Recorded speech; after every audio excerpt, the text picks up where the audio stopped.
বাড়িতে এসে ছেলে মা বাবা দুজনকেই না পেয়ে বাবার দোকানে যান। দোকানে গিয়ে তালা ভেঙে ঢুকতেই দেখেন মায়ের নিথর দেহ পড়ে আছে। ঝিনাইদহে স্বামীর তালাবদ্ধ দোকানঘর থেকে স্ত্রী তাসলিমা খাতুনের মৃতদেহ উদ্ধার করেছে পুলিশ। রবিবার রাতে ঝিনাইদহ শহরতলির গোপীনাথপুর এলাকার ওই কাঠের দোকানের ভিতর থেকে মৃতদেহটি উদ্ধার করা হয়।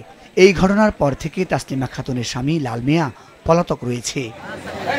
ঝিনাইদহ সদর থানার ভারপ্রাপ্ত কর্মকর্তা আব্দুল্লাহ আল মামুন জানান, ঝিনাইদহ শহরতলির গোপীনাথপুর গ্রামের কাঠমিস্ত্রি লাল মিয়া ঝিনাইদহ চুয়াডাঙ্গা মহাসড়কের পাশে একটি দোকান করে ফার্নিচার তৈরির কাজ করেন।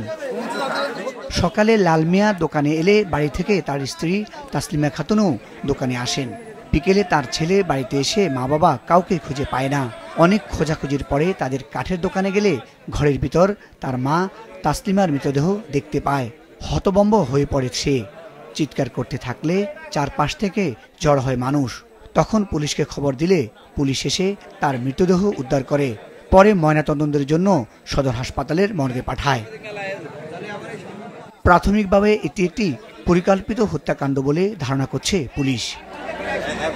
মুজাহিদ সাকিব, মাছরাঙ্গা নিউজ ডেস্ক।